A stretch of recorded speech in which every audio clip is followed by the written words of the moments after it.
Kita mulai saja. Bismillahirrahmanirrahim. Assalamualaikum warahmatullahi wabarakatuh. Waalaikumsalam warahmatullahi wabarakatuh.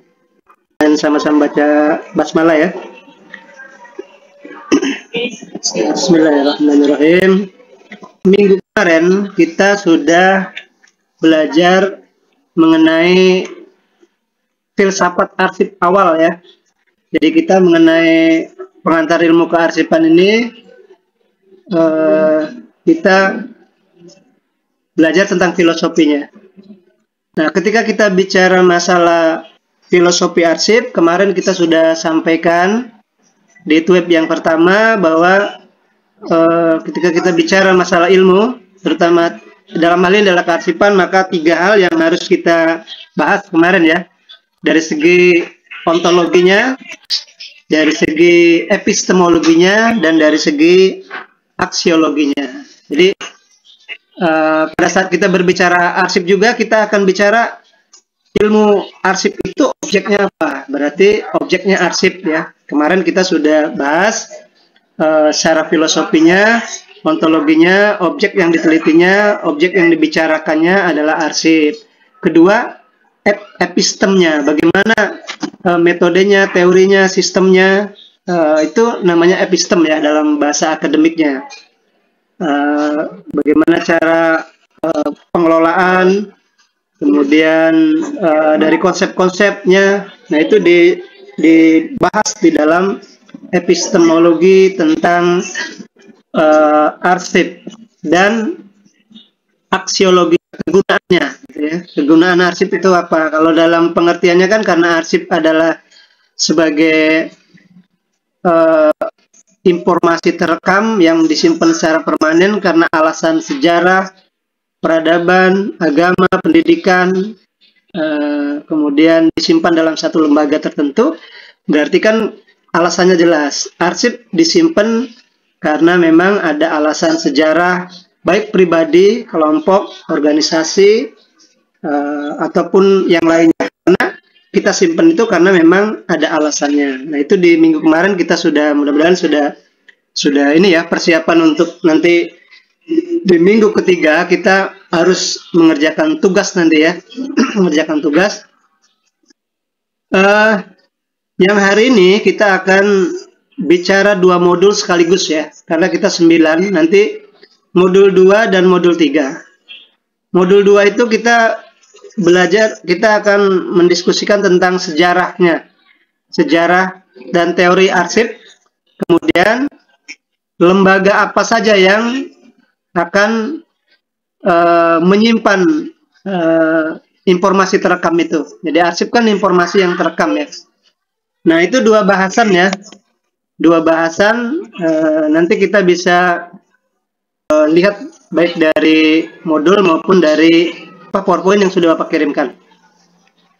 Yang pertama kita akan belajar mengenai sejarah dan sejarah teori kearsipan ya. Nah, kalau kita lihat di pendahuluan mungkin bisa ini ya. Ini kalau Bapak screen share-kan teori kearsipan dan lembaga informasi terekam ya. Jadi sejarah teori kearsipannya itu di modul yang 2, kemudian lembaga penyimpanan informasi terekam itu modul ketiga. Yang pertama ini Bapak ini saja ya, mengenai sejarah dan teori ilmu kearsipan. Mungkin sekilas saja nih Bapak ambil ininya saja, ambil yang penting-pentingnya saja ini. Memang ini dari modul ya. Ini yang pertama. Ini pendahuluan terkait dengan teori tentang kearsipan. Ada beberapa indikator atau instrumen atau ini ya, paragraf nih. Yang pertama, pada dasarnya manusia suka mencatat media yang digunakan. Hal ini terlihat dari sejarah manusia sejak zaman dulu nih ya, Mesopotamia ini hingga sekarang. Mula-mula arsip menjadi sesuatu yang menjadi satu dengan perpustakaan, namun kemudian pada abad ke-13 terpisah setelah terbentuknya negara-negara di Italia. Oke, baik, itu Jadi pertama, kalau kita berbicara mengenai sejarah, ya tentu kita akan melihat masa lalu ya. Sebenarnya kan kalau kita lihat hidup kita ini hanya 3 ya, masa lalu menjadi sejarah ya, yang tidak akan bisa diulang lagi, hanya dijadikan sebagai satu pelajaran ya. Kemudian masa sekarang. Nah, masa sekarang itu ya ini yang kita lakukan ya. Masa sekarang ini sebenarnya kita anggap sebagai hadiah ya. Kita masih bisa menikmati seluruh kehidupan yang kita rasakan. Kita masih menikmati, bisa belajar, bisa kuliah, bisa, itu sebenarnya kalau kita dalam agama itu ya dikatakan sebagai sebagai hadiah atau rezeki yang Tuhan berikan kepada kita. Kita masih bernapas, itu merupakan rezeki yang Allah berikan kepada kita. Nah, kemudian ada masa depan. Masa depan itulah yang masih menjadi misteri ya. Kita tidak akan pernah tahu apa yang akan terjadi di masa yang akan datang. Begitu juga dengan arsip. Nanti kita juga tidak akan pernah tahu arsip ke depan seperti apa gitu ya. Dulu kita tidak terfikirkan kita bisa kuliah sambil webinar seperti ini ya, masih daring seperti ini kan. Dulu tahunya kita ke kelas gitu kan. Bahkan dulu kita ini termasuk universitas terbuka ini adalah universitas yang dulu itu termasuk salah satu yang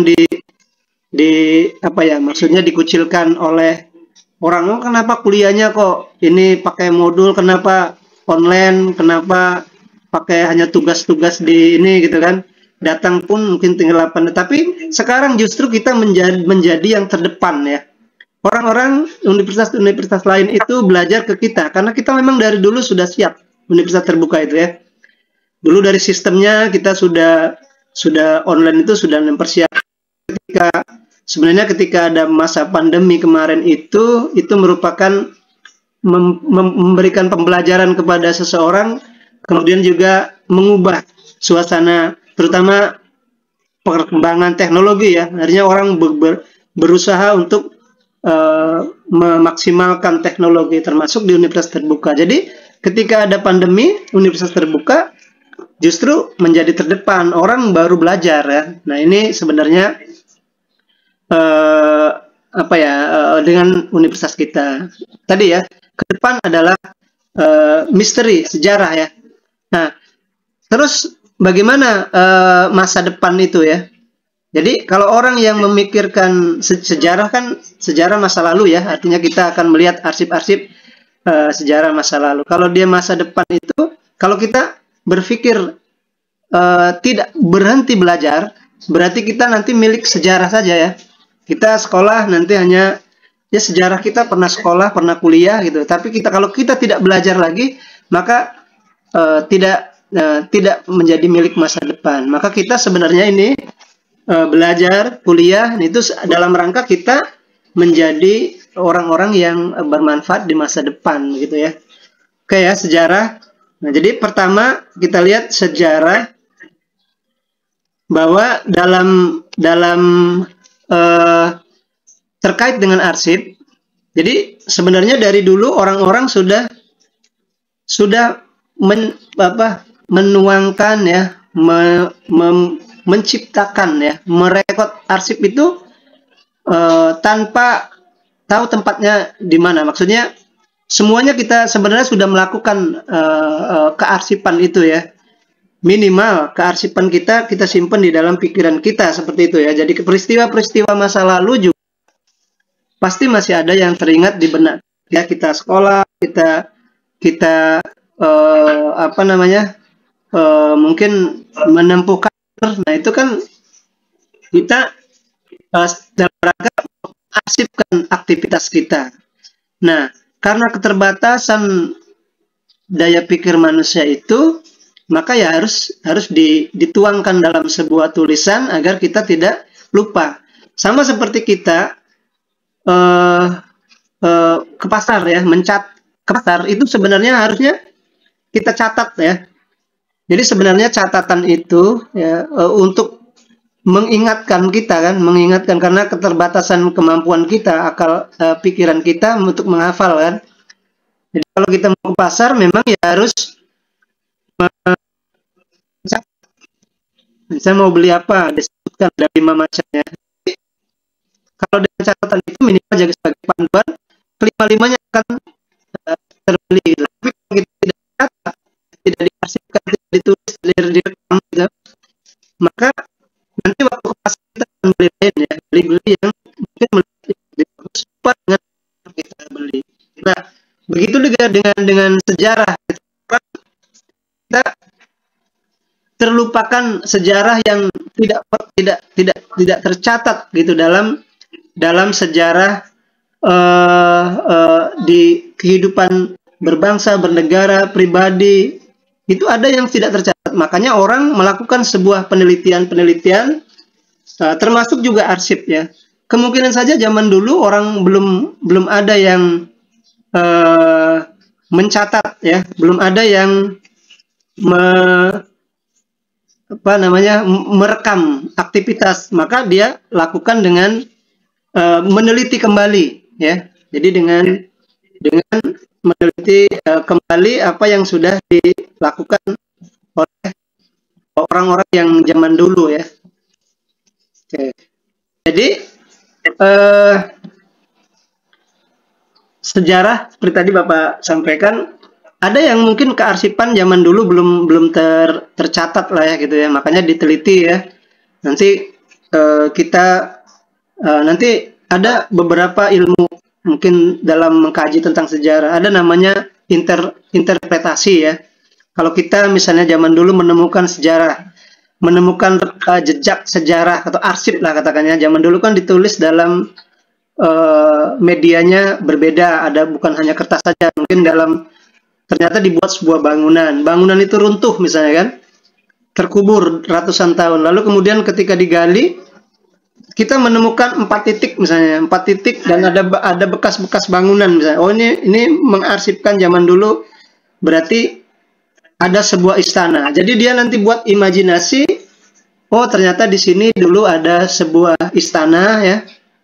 Nah, nanti namanya itu biasanya kalau di Jogja ya, Bapak ada pengalaman ketika penelitian di Universitas Islam Indonesia di perpustakaannya, terus kemudian dia menemukan waktu mau membangun perpustakaan, tadinya mau dibuat 4 lantai, 4 lantai ya, dibangun itu kotak bentuknya. Ternyata dia waktu mau gali ke dalam, itu ada candi di dalamnya kan.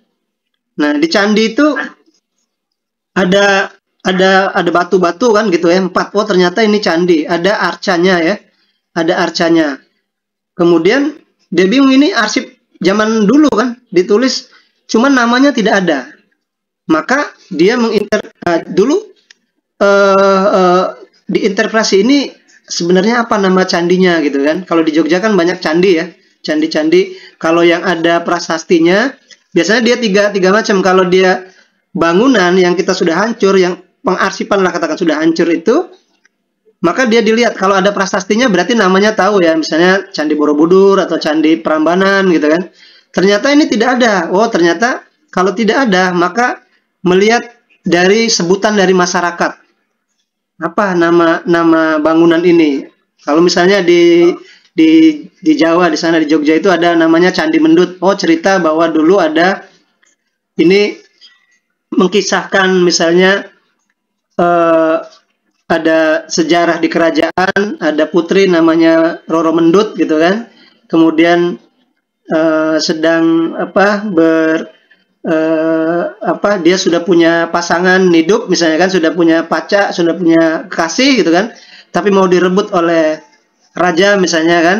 Kemudian akhirnya karena kesetiaannya mungkin lebih baik mati daripada itu, maka raja itu membuat namakan candinya Candi Mendut misalnya, Candi Mendut. Maka itu sebutan masyarakat, berarti oh nama bangunan ini Candi Mendut gitu kan. Nah, ternyata waktu di perpustakaan itu tidak ada prasastinya, tidak ada sebutan masyarakatnya, tidak ada.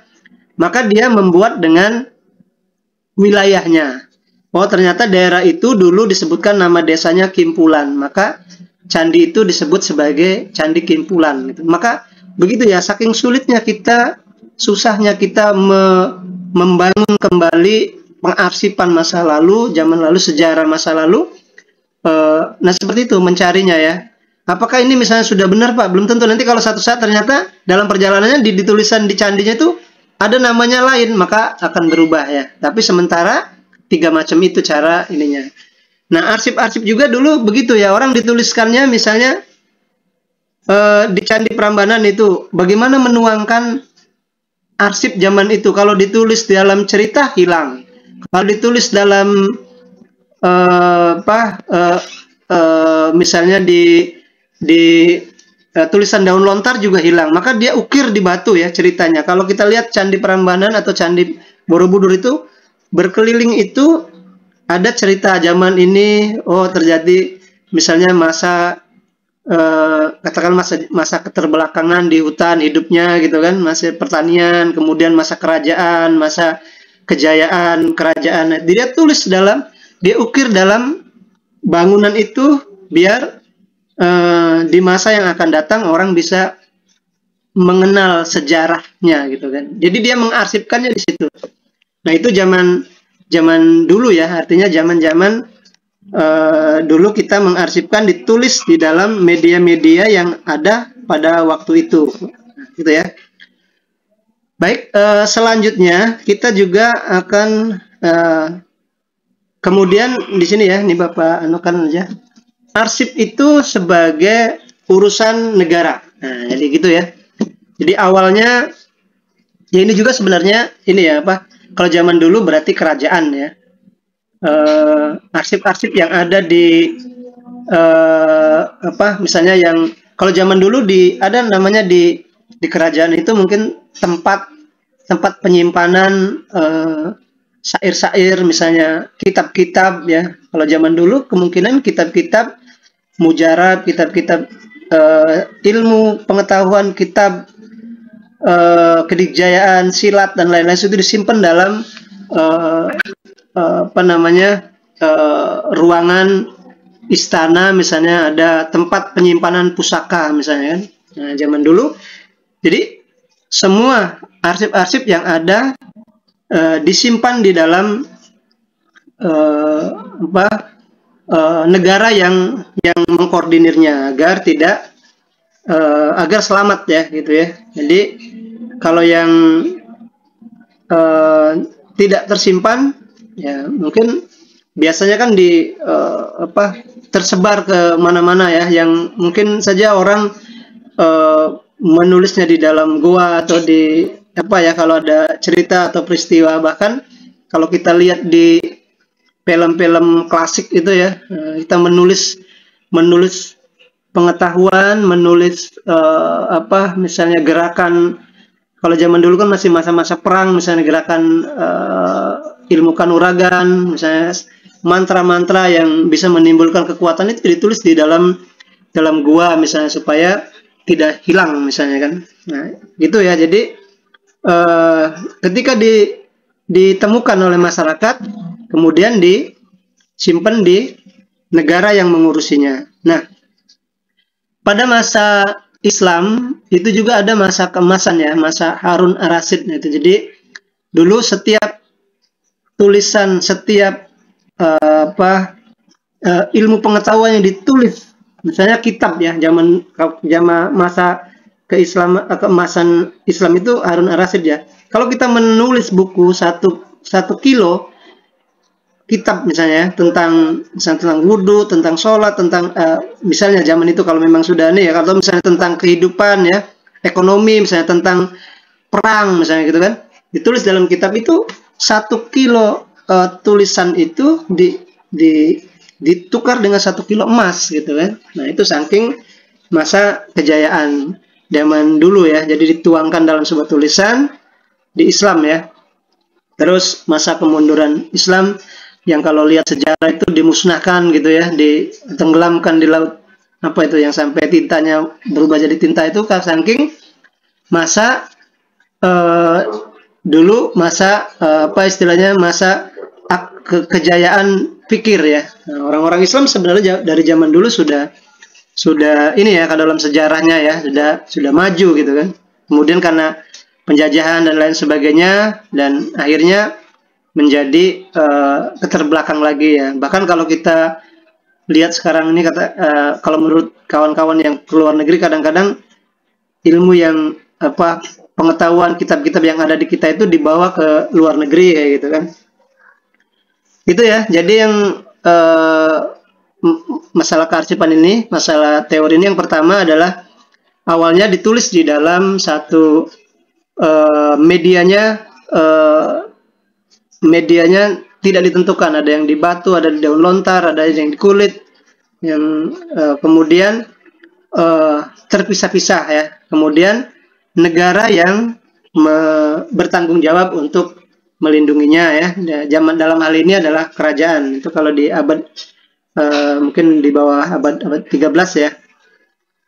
Selanjutnya dalam teori kearsipan ya, kedudukan arsip Paris berada pada di bagian ujung akhir, sehingga arsip Paris hanya menerima awalnya biasanya kalau di negara ya, itu ya mungkin kalau sekarang arsip Paris ya, orang-orang penyimpan tadi benda pusaka, atau orang yang bertanggung jawab tentang naskah atau arsip itu, dia awalnya katanya hanya sebagai penerima akhir gitu kan, end user lah gitu kalau dalam ilmu perpustakaan. Jadi pegawai arsip, kalau dari istana zaman dulu misalnya, yang di tempat penyimpanan pusaka, kitab dan lain-lain, itu dia hanya sebagai penerima saja ya. Kalau zaman dulu kan ada yang orang yang membuat pusaka, misalnya ada empu ya, ada misalnya misalnya yang membuat syair atau membuat itu sudah dari masyarakat, misalnya dari warga masyarakat, kemudian diserahkan ke negara, dan pegawai hanya menerima saja gitu kan, menerima yang memang ditugaskan oleh kerajaan, kemudian dia sebagai end user yang terakhir, sebagai penerima, sama seperti kita arsip sekarang. Tetapi kalau di masa sekarang justru nanti kita bukan hanya sebagai penerima saja ya, pengguna ya, kalau bahasa ininya pengguna ya. Jadi ada pengguna, ada juga yang pembuatnya gitu kan.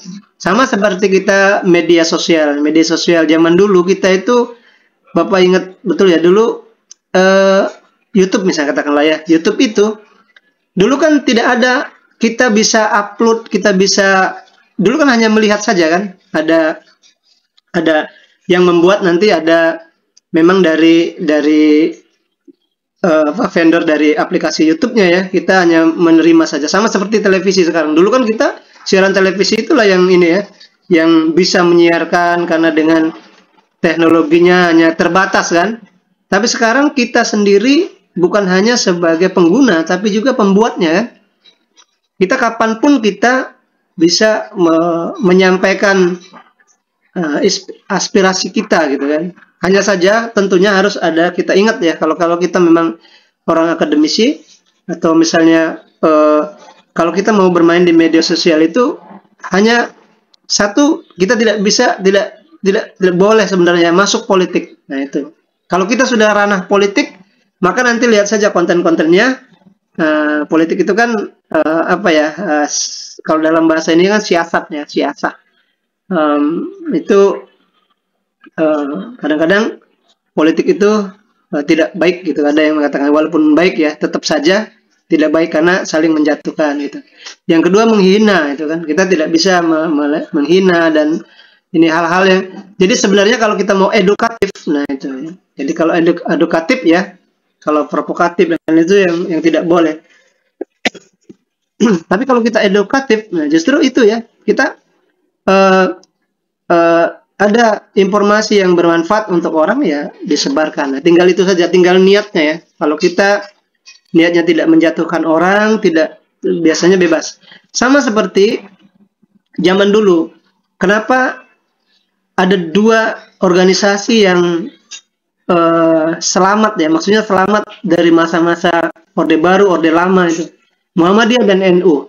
Nah itu Muhammadiyah dan NU itu dulu dia hanya bergerak di bidang sosial keagamaan ya, makanya dia selamat. Mungkin dulu ada Partai Komunis, ada PSI, ada apa itu yang ini ya. Nah banyak yang partai-partai yang bertebaran pada waktu itu diberhentikan oleh pemerintah karena dia masuk di ranah politik gitu kan. Nah itu juga sekarang juga sebenarnya itu jadi pelajaran kita ya, kalau kita memang mau bergerak di bidang akademisi juga seperti itu, kita informatif saja, informatif, edukatif, dua itu saja sudah cukup ya.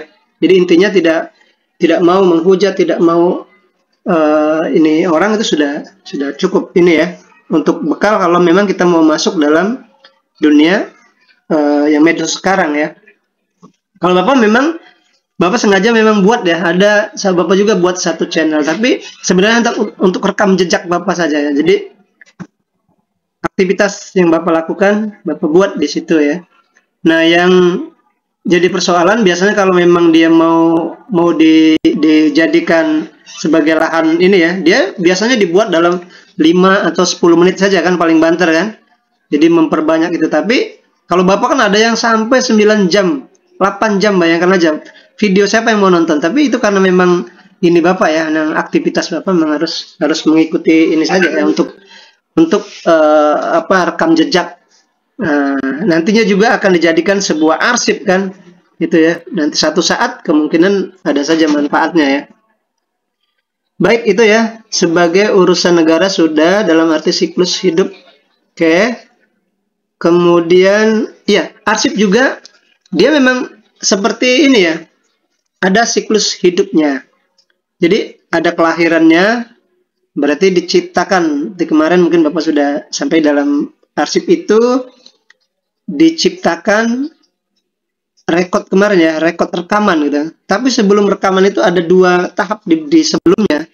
Jadi dia bilangan kemarin bit ya, bit itu 0 dan 1, ya atau tidak. Ketika kita sudah mulai ya, maka dia nanti akan tercipta sebuah arsip. Ya itu satu kalimat, satu note. Nah, misalnya baru nanti jadi sudah bait menjadi bit, menjadi byte menjadi file jadi record ya. Nah, record baru dari depan menjadi arsip ya kesananya ya, gitu ya. Jadi itu ada kelahiran. Jadi kelahirannya, kemudian ketika sudah lahir sudah menjadi arsip juga nanti dia ada masa waktunya, ada retensi masa waktunya ya. Berapa, ada arsip dinamis, ada arsip statis kemarin ya, sempat kita singgung juga, yang masih berlaku, masih digunakan terus, kemudian disimpan sebagai arsip. Lalu kemudian ada namanya diseleksi ya, diseleksi mana yang disimpan ya, mana yang karena ada alasan tertentu disimpan, baru kemudian ada yang dimusnahkan ya, dimusnahkan. Nah yang disimpan itulah nanti benar-benar menjadi sebuah arsip. Kemudian juga yang sudah tersimpan juga mungkinan saja dalam beberapa tahun berikutnya bisa dimusnahkan atau dialih mediakan ya. Kalau sekarang dialih mediakan ke yang baru. Ini kalau ada suara-suara dari luar, ada itu ya, kebetulan ada acara di masjid itu, kedengaran sampai sini. Ini ada acara akad nikah kayaknya. Itu ya. Jadi itu mengenai teori arsip sejarah ya, sejarah dan teori arsipnya. Nah, kalau sejarahnya seperti itu, kita melihat kalau dari perjalanannya zaman dulu ya mengikuti perkembangan zaman ya, era sebelum abad misalnya 21, sesudah abad 21, misalnya sudah modern, tradisional, begitu ya. Arsip juga mengikuti sesuai dengan keadaan zamannya. Nah, kalau teori itu artinya orang menyimpulkan, orang meneliti, kemudian mendeskripsikan situasi melalui sebuah penelitian. Kalau teori itu melalui sebuah penelitian. Jadi kalau kita bicara masalah arsip, ya dia misalnya arsip benda-benda, arsip-arsip atau misalnya naskah kuno. Nah, nanti kita buat dulu misalnya naskah kuno itu apa? Orang sudah memaknai naskah kuno misalnya naskah yang ditulis atau yang dibuat pada zaman-zaman dahulu ya, sebelum misalnya masih masa tradisional misalnya kan. Nah, nanti kalau kita mau muncul teori seperti kemarin sudah Bapak sampaikan, itu ada 3 macam ya. Teori itu di tahapan kedua. Yang pertama, teori muncul itu dari karena adanya dugaan, hipotesa kalau dalam bahasa ininya ya. Jadi kita boleh saja membuat sebuah konsep karena dugaan misalnya kan. Misalnya kita menduga ini benda naskah kuno misalnya kan, karena dugaan kita karena memang ditulis dari zaman-zaman kuno dulu, orang masih belum mengenal banyak belum mengenal misalnya ilmu pengetahuan, masih dalam bentuk tradisional. Nah itu ternyata benar, dugaannya itu benar. Ini namanya naskah kuno karena alasannya ditulis pada zaman-zaman masa yang masih dianggap yang terdahulu ya, atau kita anggapnya masa kuno, terbelakang, masa zaman lama gitu ya. Nah itu ternyata hipotesa yang teruji, maka jadilah teori ya. Teori itu hipotesa yang teruji. Tapi ternyata misalnya, ini ternyata tulisan ini bukan ditulis zaman lama. Kita dengan media baru juga bisa menulis, kalau zaman sekarang misalnya ya, dengan teknologi bisa menulis tulisan zaman dulu, bahkan bahannya kita buat. Nah, berarti kan sudah bisa berubah. Jadi teori itu bisa berubah ya. Teori bisa berubah sepanjang belum ada yang membantahkannya, maka dia masih menjadi teori. Nanti kalau teori yang sudah mapan kemarin disampaikan menjadi sebuah hukum Archimedes misalnya, hukum apa. Nah itu ya. Baik, itu untuk ininya pendahuluan mengenai sejarahnya.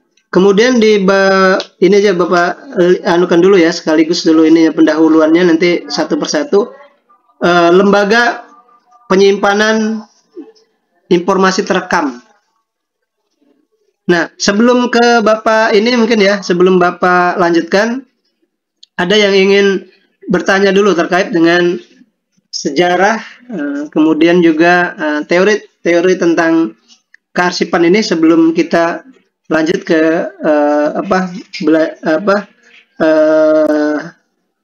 sebelum masuk ke kegiatan belajar 1 ya. Di situ nanti kita akan melihat bagaimana mungkin apa saja yang arsip ini sebenarnya dari mana dulu bergeraknya ya, dari mana misalnya, apakah memang dari masyarakat, kemudian dari gereja, dari istana, atau dari mana, itu sejarahnya juga nanti akan kita coba lihat sekilas ya. Silakan kalau ada yang ingin ditanyakan dulu. Ada?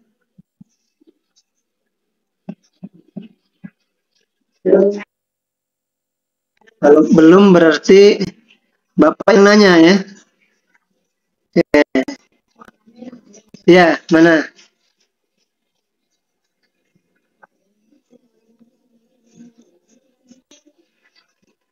Teori? Ya, jadi kalau kita mau bukan hanya arsip ya. Jadi kalau apapun, kalau kita mau membuat sebuah konsep ya, membuat sebuah teori lah katakan. Biasanya kalau orang ngomong teori gitu ya, teori itu yang pertama itu hipotesa ya. Hipotesa itu dugaan gitu. Kita menduga mau turun hujan, itu dugaan ya. Nah, saya mau membuat nanti hujan gitu. hujan adalah misalnya kan turun hujan ya. Dugaan saya mau hujan itu karena hipotesa saya ini dugaan gitu ya. Karena mendung, nah gitu ya, mendung misalnya, kemudian gelap gitu ya, gelap, pasti akan turun hujan gitu kan. Nah, ternyata sudah kita dugaan sementara itu bahwa terus dilihat misalnya, oh hujan itu misalnya turun hujan itu apa penyebabnya misalnya ya. Nah itu, oh karena memang kalau dulu kita belum ada ilmu pengetahuan, belum ada diteliti ya, kita belum bisa meneliti kan di atas langit jauh ya, belum bisa kita mau melihat sebenarnya ada apa di atas langit itu misalnya kan. Nah, lalu orang-orang zaman dulu itu menjawabnya dengan mitos gitu kan. Untuk memuaskan hatinya, kita jawab saja deh pakai mitos misalnya, oh ternyata hujan itu di langit itu ada jendela gitu ya, jendela air tempat ini misalnya, atau misalnya dia buat ada dewa zaman dulu kan begitu ya, dewa air misalnya kan, dia megang ini lalu kemudian ditumpahkan ke kita gitu. Jadi dulu kita terima itu, oh ya karena menjawab keterbelakangannya dugaan itu, kita anggap sebagai teori. Nanti kalau ada hujan, mungkin kalau kita tanya dengan orang-orang tua kita zaman dulu, apa itu hujan? Hujan itu air yang ditumpahkan oleh dewa gitu kan ya, dari langit. Kita dulu nerima saja kan, oh iya, karena kita anggap orang yang paling hebat itu adalah dewa misalnya kan. Nggak apa ya, kalau kedengaran ada suara-suara itu ini. Nah, itu namanya hipotesa, dugaan. Boleh kita jadikan teori sebelum ada yang membantahkannya, kita anggap teori. Sama seperti misal arsip nanti apa ya, arsip elektronik. Nah, dia nanti buat juga arsip elektronik itu apa, nanti kalau kita tidak mampu kita buat pakai dugaan pertanyaan kita ya. Baru kemudian zamannya berkembang, yang mitos itu jadi itu penelitian non ilmiah namanya. Nah, terus kita uji pakai teknologi. Oh ternyata hujan itu adalah awan ya, yang air matahari kena apa laut, kemudian menguap jadi ini kan, jadi awan. Awan itu lama-lama kan karena memang asalnya dari air gitu kan, akhirnya menjadi sebuah apa ya, mendung gitu ya, kemudian berkumpul jadi air dan tumpah. Nah begitulah ini apa di penelitian. Jadi hujan adalah air laut yang menguap ke langit, kemudian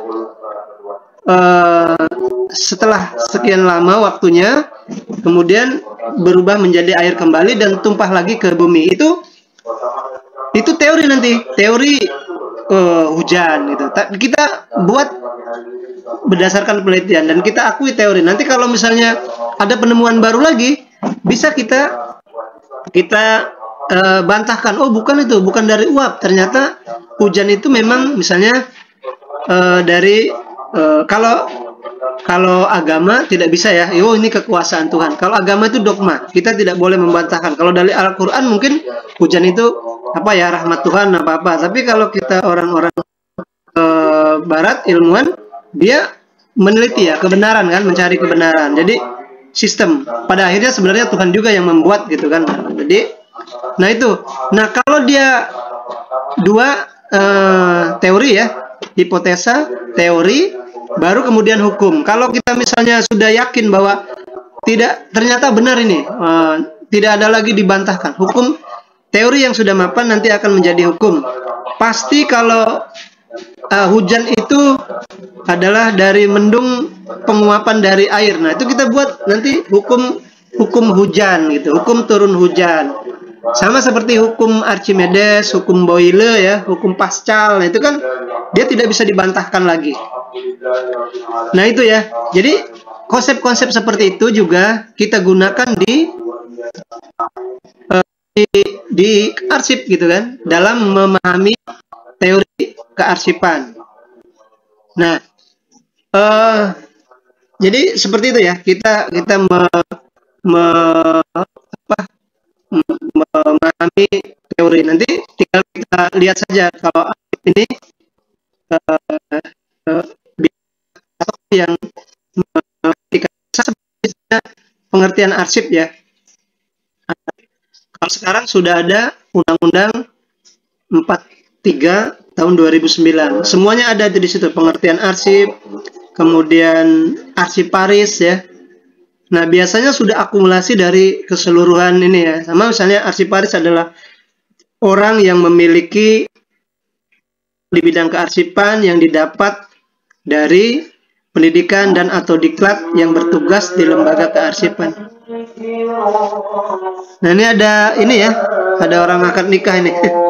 Gak apa-apa ya, dengaran ya. Baik, itu ya. Jadi ada 3 hal itu hanya anuan umum saja ya. Ada bahwa kalau kita bicara teori pasti bicara 3. Sama seperti kita bicara filsafat tadi. Kalau kita bicara filsafat pasti ada 3. Ada ontologi, ada epistemologi, ada aksiologi. Kalau kita bicara tentang teori, maka ada 3. Ada hipotesa, ada teori, ada hukum gitu kan. Kalau kita bicara tentang sejarah, pasti ada masa lalu, masa sekarang, dan masa yang akan datang, yang akan jadi sejarah gitu ya. Nah, itu ya. Nah, ini ada akad nikah ini di atas, di masjid di dekat dari Bapak. Kalau kita melihat sejarah awalnya ini dari masa zaman Mesopotamia ya, yang belum ini ya, sekitar 2000 masa sebelum Masehi ya. Oke, sekarang kita akan lihat bagaimana arsip itu ini ya. Arsip perjalanan saja ya. Jadi awal ini arsip ini masih sejarah ya. Arsip untuk gereja dan takhta. Nah, itu ya, zaman-zaman dulu. Aduh, kedengeran kuat ya. Zaman-zaman dulu 2 tempat ini yang menjadi istilah tempat untuk arsip diselamatkan ya oleh pemerintah atau kerajaan lah masa zaman dulu ya, dianggap di tempat ibadah, salah satunya gereja. Kemungkinan dulu Islam belum ada ya. Nah, tempat yang paling aman untuk menyimpan benda kitab-kitab, misalnya benda-benda bersejarah, itu di gereja ya. Nah, itu kalau di sini selama ribuan tahun ya, arsip dianggap milik tunggal agensi yang menciptakannya, apakah itu gereja, negara, atau penguasa. Ya, seperti itu ya. Memang di gereja ya. Ini beberapa mungkin ya, ini perjalanan sejarah kearsipan. Arsip yang terbuat dari papirus ya, kulit hewan dan lainnya sebagai rekod ya, rekaman disimpan untuk pemiliknya dan tidak dibuka untuk publik ya. Ya, bahkan kalau misalnya ini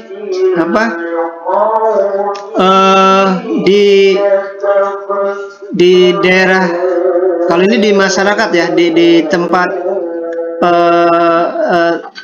itu hanya orang-orang tertentu saja misalnya. Kalau di kerajaan nanti itu yang boleh membaca misalnya kitab atau membaca surat itu nanti yang ditunjuk oleh raja ya. Nanti kalau masyarakat lain tidak bisa untuk membacanya ya. Nah, jadi itu nanti ada beberapa macam ini arsip sebagai gereja atau takhta ya. Kemudian dan biasanya tidak diganggu oleh musuh atau yang lainnya ya.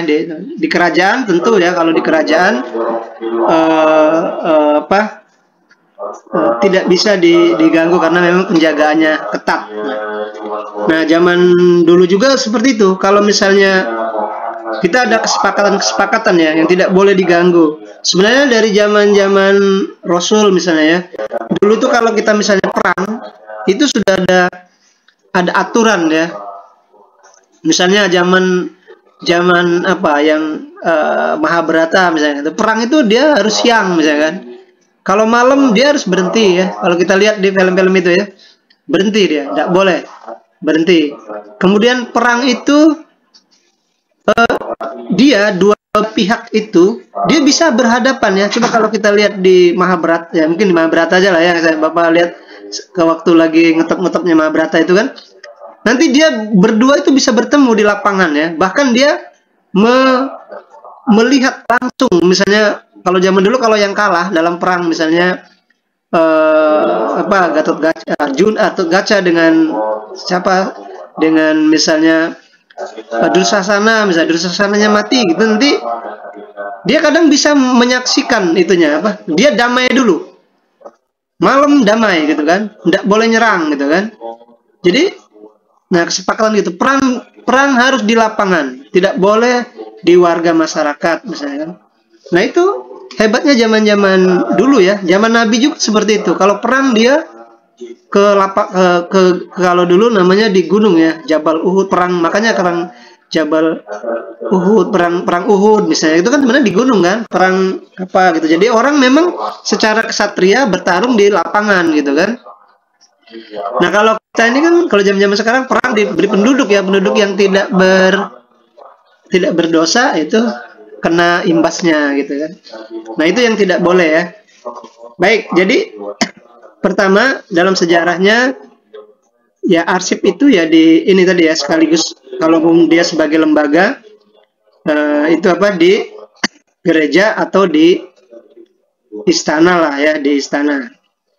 Nah kemudian kedua, arsip berkembang untuk rakyat katanya ya. Nah gitu ya. Masa revolusi misalnya kan. Kemudian di masyarakat juga mendirikan misalnya beberapa organisasi yang memang secara ini untuk menyelamatkan arsip, misalnya kan dia membuat organisasi-organisasi kayak swasta misalnya apa ya. Nah itu bisa kita membuat organisasi-organisasi sendiri ya yang bisa untuk dengan maksud menyelamatkan arsip-arsip yang ada di Nusantara misalnya atau di dunia bahkan ya. Itu ya ada dua, ini mungkin Bapak lihat di ini saja ya karena ditampilkan ini kayak agak ini, mungkin bisa lihat di grup itu sudah Bapak kirim juga. Yang ketiga, arsip sebagai koleksi. Oke. Jadi awalnya dulu mungkin dari gereja, kemudian di kerajaan ya, kemudian di masyarakat, arsip sebagai koleksi. Nah, kita sendiri pun kalau sekarang ya harus mengarsipkan ya semua aktivitas kita yang bermanfaat gitu ya. Minimal untuk kita sendiri, bahkan kalau bisa untuk masyarakat yang memang bisa memberikan pencerahan atau pembelajaran kepada orang lain. Nah, itu arsip sebagai koleksi. Nah, termasuk Bapak mungkin anggap sebagai koleksi saja, koleksi pribadi gitu ya. Hanya saja ya itu tadi resiko-resiko yang harus kita ini ya, kalau di medsos itu memang jadi yang pertama itu yang paling pembohong nomor satu itu kan politik ya, kedua dia iklan. Nah, medsos ini termasuk iklan juga ya. Kadang-kadang kita di Facebook di apa itu tidak sesuai dengan realita kan ya. Kita bahagianya makan ini padahal itu tidak bahagia kan, itu kan ya kalau iklan kan begitu ya. Jadi iklan tuh nomor 2, nomor 3-nya ada tuh kalau diurutkan, ada termasuk dari lembaga-lembaga juga ada yang dianggap sebagai membohongi publik lah gitu ya. Nah itu iklan itu juga termasuk ini ya dikategorikan sebagai tidak sesuai dengan ininya. Ada yang memang benar ya, tapi banyak yang tidak. Yang namanya juga promosi kan, daya tarik ini seperti itu ya. Maka ya tinggal kita saja ya niatnya. Kita seperti tadi kalau Bapak informatif itu bisa. Baik, kemudian yang berikutnya arsiparis. Nah ini ya ke orangnya ya. Arsiparis sebagai kustodian ya, kalau di situ ya, sebagai wali atau penjaga pengampu. Ya, kalau kita sebenarnya ya apapun pekerjaan yang paling kan bermanfaat untuk orang lain ya. Sebenarnya arsiparis inilah yang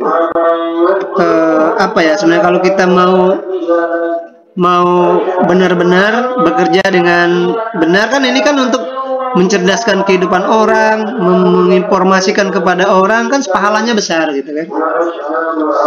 Jadi sebenarnya di sini arsiparis sebagai wali atau pengampu atau penjaga gitu ya. Nah, katakanlah menghantarkan orang untuk mendapatkan pengetahuan sama dengan pustakawan gitu ya. Jadi sebenarnya tugasnya mulia ya. Kalau kita berpikir dari sekarang,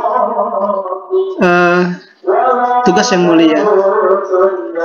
Kedengaran kuat nggak suara itu? Kuat ya? Kuat ya? Iya, ada apa ya?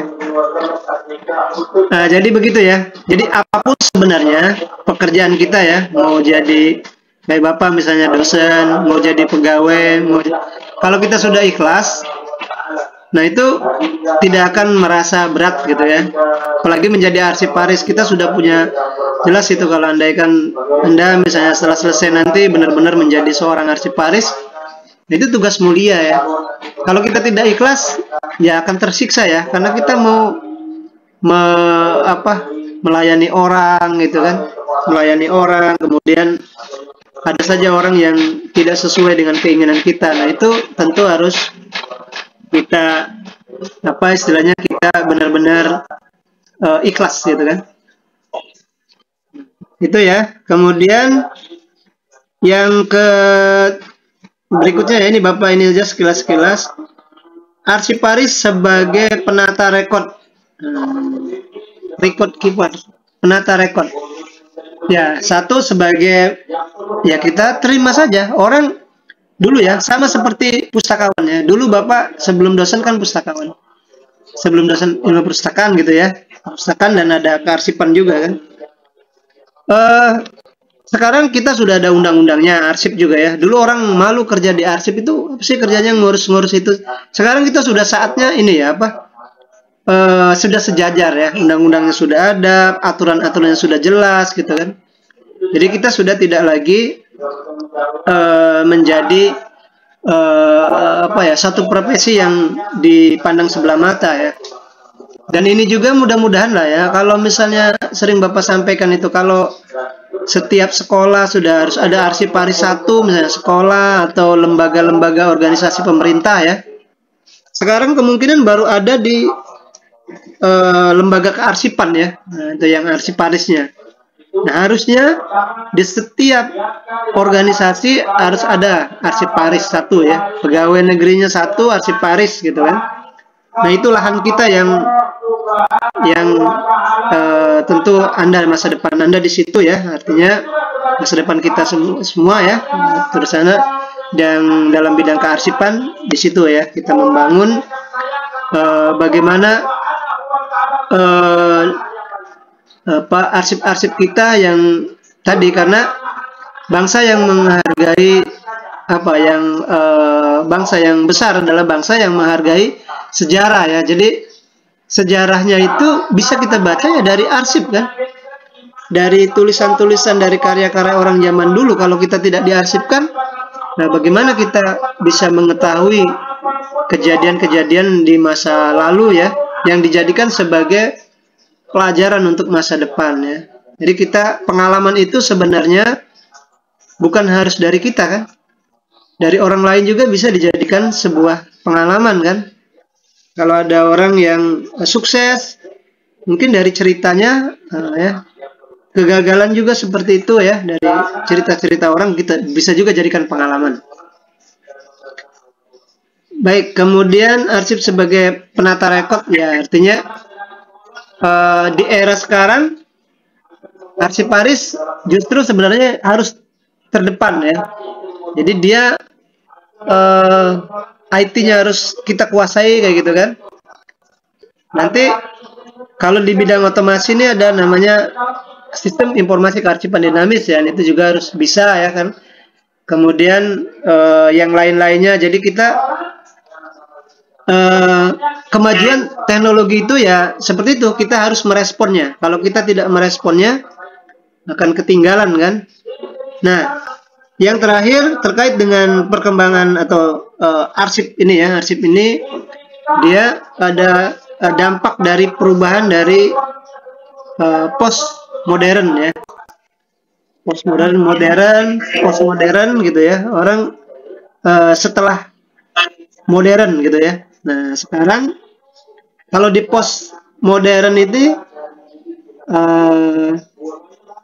ya artinya kan siapa yang bisa menguasai informasi itulah yang menguasai dunia gitu kan. Nah, sama seperti ini cerita saja ya, orang-orang misalnya orang-orang Tionghoa ya, orang-orang Cina itu dia kalau di daerah Bapak di Palembang ini ya, terutama di sini misalnya Bapak ini kan di Palembang tapi arah ke Sukamoro, itu di pinggir-pinggir jalan itu semuanya dibangun ruko orang-orang Chinese ya, dia memang menguasai perdagangan kita. Tapi sebenarnya kalau kita lihat, misalnya, maaf ini ya Bapak, bukan berarti bicara masalah politik, ini sebagai pengalaman saja bahwa kita harus menguasai informasi. Nah, dia tahan bagaimana caranya mendapatkan informasi. Jadi dulu itu di sekitar kami ada namanya terminal ya, terminal KM14 itu. Itu di arah sebelah sana itu hutan ya, hutan masih lebat, hutan yang ini apa? Katakanlah penduduk lah ada ya penduduknya, tapi masih tidak ada penduduknya maksudnya, hanya ya mungkin kebun-kebun lah gitu ya. Ya anggaplah masih tidak dilewati oleh umum kan. Nah lalu kemudian beberapa sebelum ini ya, sebelum terminal itu dibuat, banyak orang-orang Tionghoa itu ke sana ya, membeli tanah-tanah masyarakat di situ. Pak, saya tanahnya saya beli sekitar ini, dinaikkan harganya gitu ya. Orang-orang kita ya beli saja gitu kan, karena memang lah daripada di ini gitu kan, belum tahu juga ininya kan, akhirnya dijual lah gitu ya. Dan akhirnya orang-orang Cina itu banyak membuat kandang ayam, buat apa gitu, disitulah banyak ya buat apa istilahnya, dibuat lahan usaha apa gitu, ditanamin apa, hanya sementara. Tetapi setelah 5 tahun kemudian ya, kan ya 5 tahun lah ya, 5 tahun tahu-tahu sudah ada jalan besar di situ ya, right? Nah jalan besar, ternyata memang sudah ada rencana pembangunan jalan pemerintah ke situ ya. Akhirnya apa? Tanah mereka di pinggir jalan kan, kita mau beli lagi tidak bisa lagi ya, pasti harganya dimahalkan. Nah itu sebenarnya apa ya, informasi gitu. Kita kadang-kadang tidak, informasi kita tidak tahu ya, jadi mungkin bagaimana caranya mencari jasa informasi ya, itu mungkin ya. Nah, jadi akhirnya orang-orang kita ya tidak bisa ini mau beli tanah lagi. Nah itu ini ya informasi. Ya kadang-kadang kita memang itu jahat pada bola ya, orang kadang-kadang tidak melihat itu ya, orang-orang kita kan kadang mungkin seperti itu ya. Kalau apa, ada saja yang tidak mau, ada juga yang mau. Nah itu ya informasi, sama seperti misalnya orang-orang luar ya kita misalnya akademisi, orang-orang di kampus ini juga mungkin ini sebagai pelajaran saja ya. Orang-orang barat itu dia uang sudah banyak, kemudian dia kasih uang banyak ke kampus ini, tolong buat penelitian di daerah Anda, daerah kepolisian dan lain-lain, ini uangnya banyak. Nanti coba misalnya daerah kepolisian dikasih dia apa uang misalnya berapa ini ya untuk menulis, misalnya begini, walaupun misalnya itu rahasia atau apa ya, nanti bangunannya ada berapa gitu kan. Bahkan dia bilang coba senjatanya ada berapa, nanti saya tambah. Nah itu kan orang kita tidak sadar kan, senjatanya ada berapa, nanti kita tambah ya, tambah meriam atau tambah misalnya senjata paling hebat. Nah, pesawatnya ada berapa, kita tambah gitu kan. Dibuatlah dalam sebuah penelitian, terus dibuat dalam proposal, terus diserahkan mereka kasih uang ke kita. Nah ternyata apa yang mereka lakukan itu mencari informasi kita kan. Nah kalau satu saat kita misalnya mau ngajak perang, ayo misalnya Amerika kita perang, nah mereka ya ketawa saja ya, yakin mau ngajak perang gitu kan, sementara kita senjata kita sudah tahu semua kan.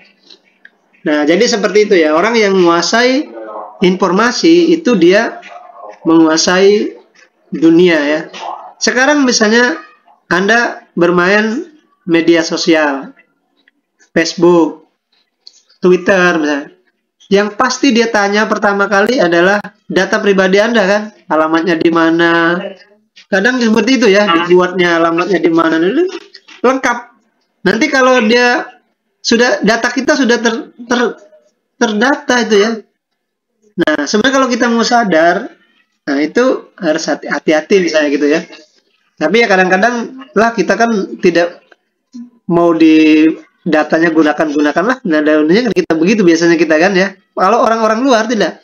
Contoh misalnya Bapak sampaikan di sini ada orang namanya Korea Selatan ya.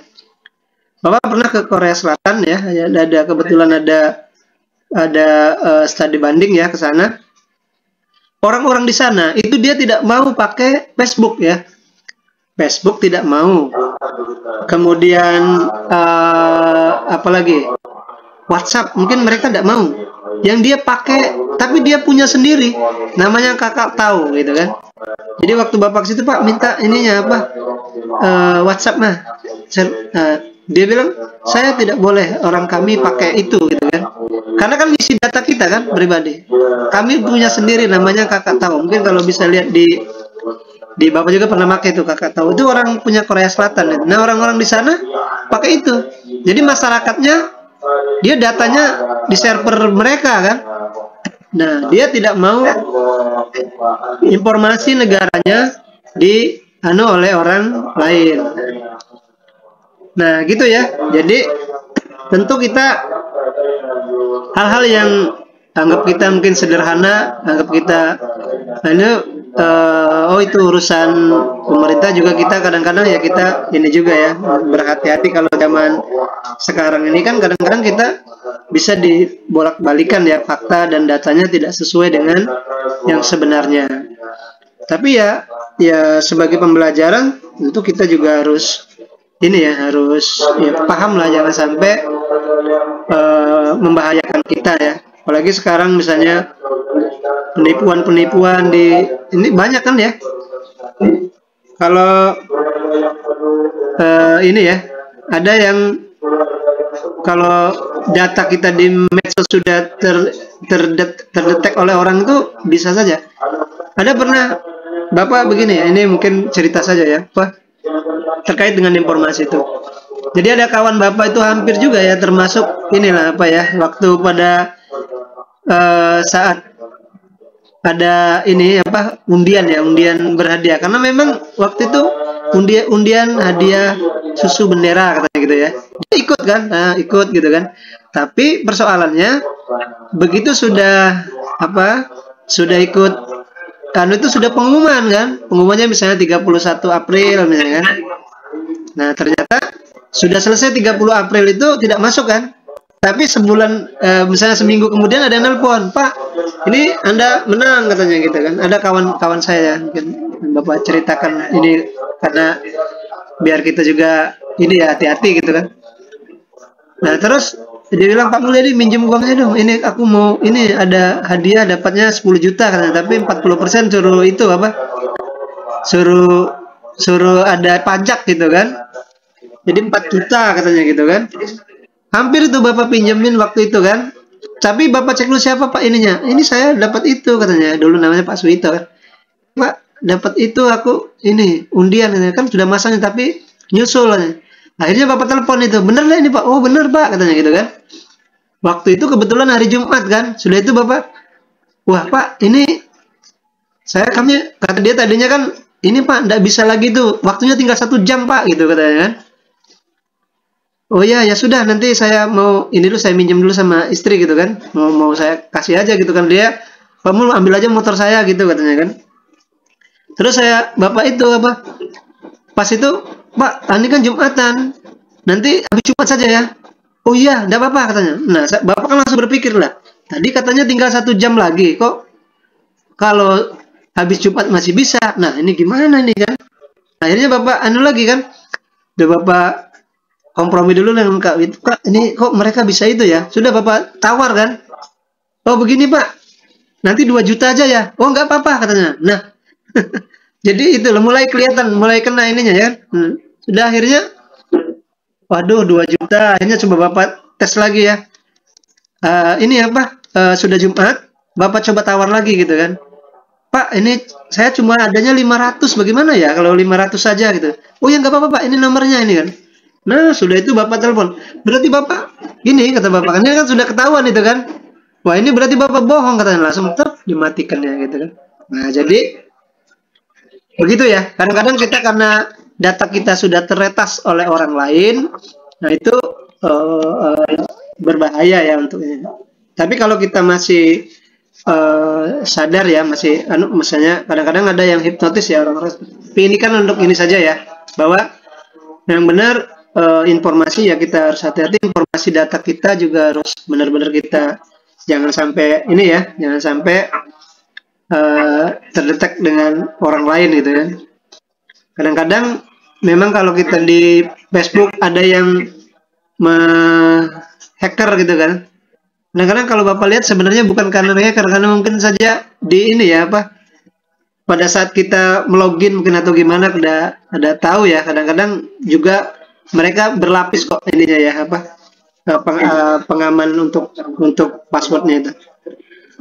Baik itu ini saja ya apa terkait dengan sejarah dan teori perkembangan kearsipan ya. Jadi artinya ya mengikuti alur sejarah arsip berkembang sesuai dengan sejarah era yang adanya ya dulunya dari ya, ditulis di dalam daun lontar dan lain kemudian berubah menjadi mungkin kalau sekarang sudah di apa era modern.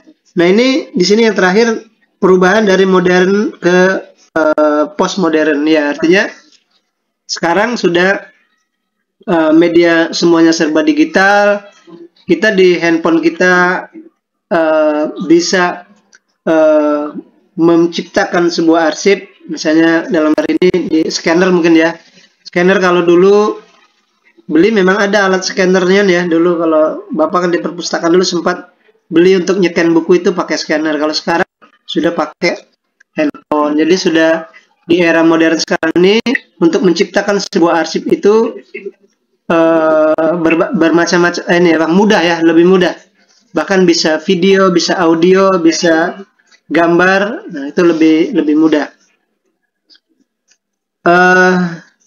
Itu ya untuk yang apa namanya, untuk yang sejarah dan teori kearsipan. Mungkin silakan kalau ada yang ditanyakan sebelum kita lanjut ke lembaga apa saja yang menyimpan arsip ya, selain dari yang umum tadi kita ada gereja, ada itu kan bertanggung jawab kan, ada kerajaan, ada masyarakat, ada organisasi, tapi memang ada lembaga resmi apa yang mungkin sampai era sekarang yang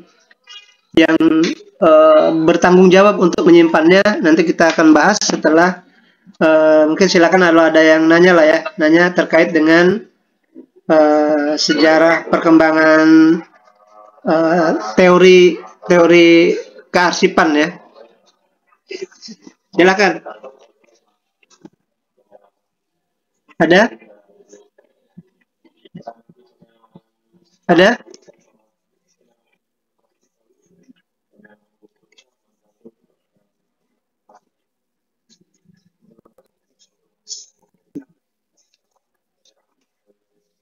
Atau ada misalnya pengalaman terkait dengan misalnya benda-benda apa bersejarah tentang arsip ya. Kalau Bapak tadi ya itu tadi ya masalah arsip itu tadi yang karena Bapak melihat langsung ya. Jadi candi itu yang di UI yang Universitas Indonesia di Yogyakarta itu. Jadi sekarang kalau perpustakaan dia berbentuknya melengkung ya, karena di tengahnya itu ada candi, akhirnya jadi tempat wisata kan. Nah jadi perpustakaan itu ada tempat wisatanya candi, Candi Kimpulan namanya. Nah, itu kan sejarah ya, sejarah artinya pengarsipan. Ada yang ditanyakan? Silakan satu orang saja. Ya, RC ya.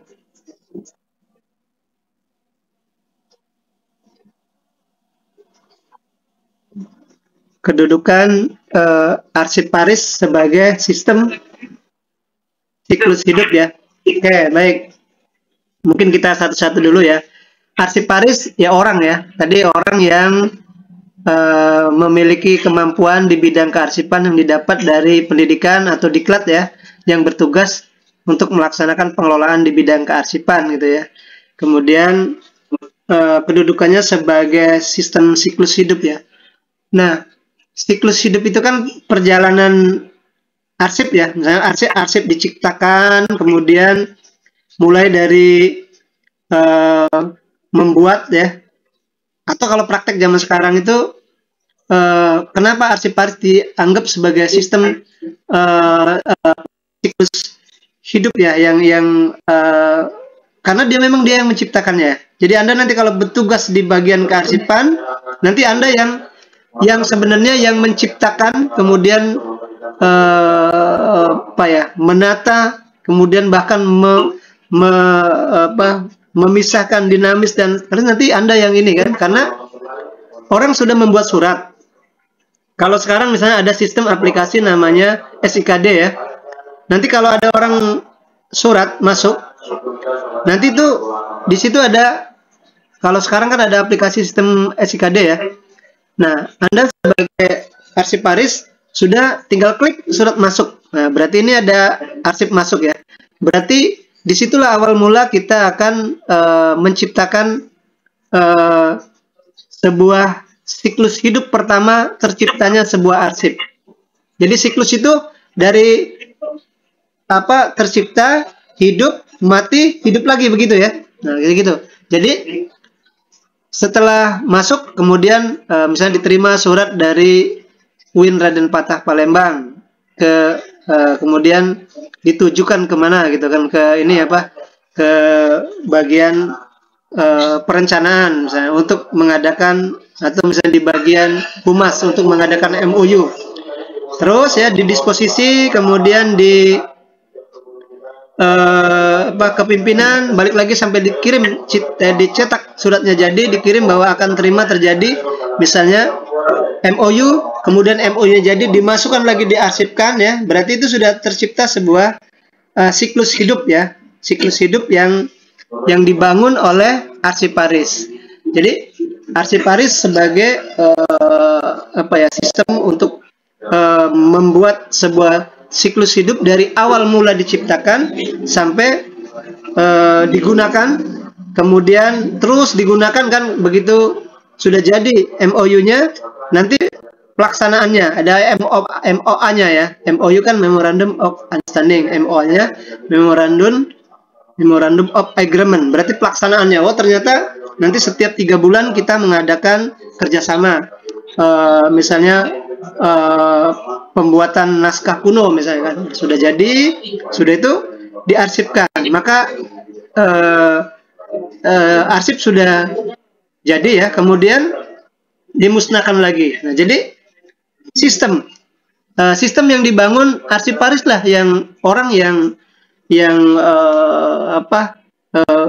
mampu, kalau di era sekarang artinya yang memang bisa, yang dominan untuk melakukan adalah arsip Paris. Bukan berarti yang lain juga tidak bisa ya, karena di lembaga, karena menyerahkannya kepada kita. Jadi alasannya kalau ditanya misalnya arsip waris sebagai sistem siklus hidup yang katakanlah yang dominan, karena memang dia yang orang yang bertanggung jawab penuh untuk terjadinya siklus hidup. Nah, sistem ini kan sebenarnya sistem itu kumpulan komponen yang saling berkaitan satu sama lain ya, untuk menyelesaikan sebuah persoalan. Nah, orang-orang luar ya, orang-orang barat ini ya, kalau orang-orang barat itu takutnya dengan sistem ya. Kadang-kadang dia lebih dengan Tuhan tidak takut ya. Kalau kita dengan Tuhan, nah begini maksudnya, orang Singapura misalnya, dia hidupnya sudah pakai sistem. Karena sistem itu kan kayak misalnya manusia nih kan, sistem hidup manusia misalnya kan? Lahir, kemudian anak-anak, remaja, dewasa, tua, meninggal, hidup lagi anak-anaknya gitu kan. Jadi makanya orang-orang barat itu dia bilang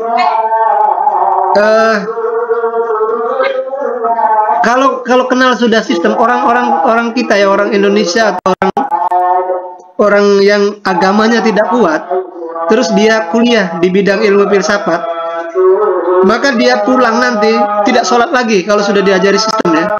Lah untuk apa lagi katanya kalau dunia ini sudah tersistem? Coba, hidup, mati, hidup, lahir, besar, dewasa, tua, mati, lahir lagi. Katanya sistem itu sudah berjalan lah, apalagi ada Tuhan. Nah itulah ya, kalau kita bicara di orang filsafat, dia nanti tidak sholat lagi. Nah kalau kita bicara di ulama, nah kena semprot kita pakai dalil-dalil hadis ya. Nah jadi sistem itu sesuatu yang berjalan, sudah dibuat. Sekali dibuat, dia akan berjalan terus gitu kan. Nah jadi makanya orang-orang luar dia takut dengan sistem. Kalau orang-orang di Singapura, Bapak sempat ke sana ya, terus Bapak tanya di bagian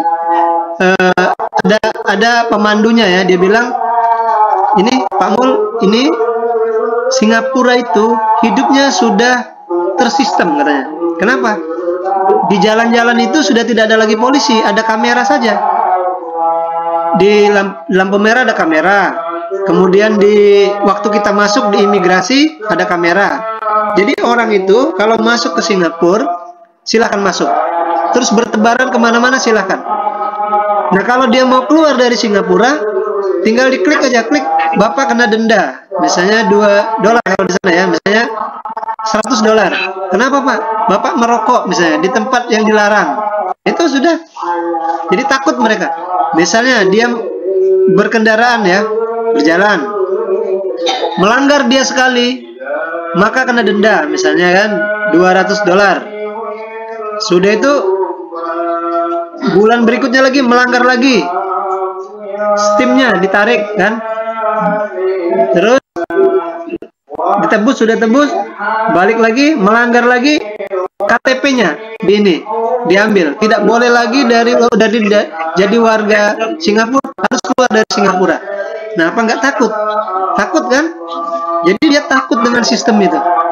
Makanya orang-orang luar itu dia pada taat ya, karena memang tegas ya. Kalau orang-orang di Korea Utara, Kim Jong Il itu ya, kalau dia ada koruptor itu diundang. Dia sudah terdetek ini korupsi misalnya kan, dia diundang, kemudian dijamu makan. Sudah itu kita makan Pak di situ katanya, dia di tempat makan. Begitu sudah makan, begitu dia melangkah langsung lantainya terbuka, di bawahnya sudah ada rajam, langsung dihukum rajam, digiling pakai mesin kan. Nah jadi itu saking sistemnya dia ini kita belum berani kita ya, kita kalau kita lampu merah itu berhenti kita, oke berhenti. Lampu hijau jalan, lampu kuning kita tidak berhenti lagi, tidak hati-hati ya, tapi cepat-cepat kita ya, cepat. Ada polisi lari kita kan, tidak takut kita dengan itu. Ditangkap juga paling-paling berapa lepas lagi gitu. Nah itu kita ini ya. Nah kita belum menjalankan sebuah sistem. Jadi kalau ditanya misalnya apa tadi sistem arsiparis sebagai sistem siklus hidup yang apa tadi pertanyaannya? Ada?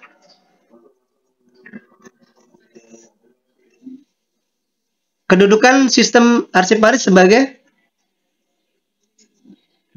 siklus.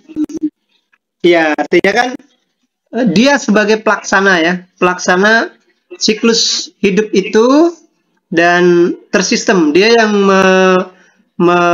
merekod awalnya, kemudian menjalankannya, menyebarkannya, kemudian menyimpannya, kemudian menjadikan arsip dan bahkan nanti datang retensi waktunya, dia akan dimusnahkan, mana yang akan dihancurkan, mana yang akan disimpan sebagai permanen, dijadikan sebagai arsip.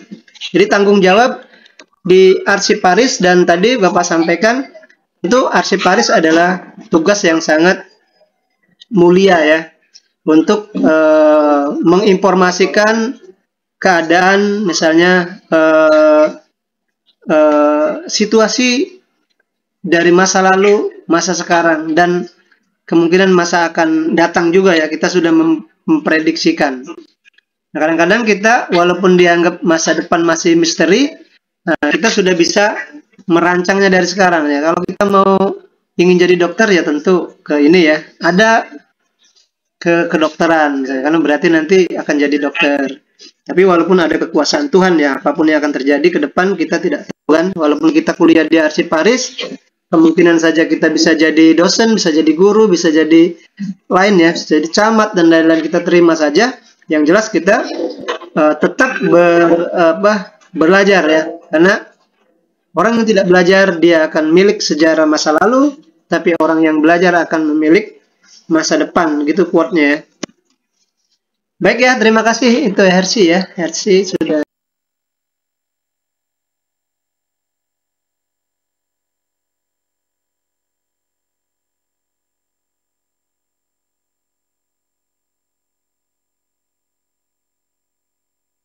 Yang apa kehadirannya.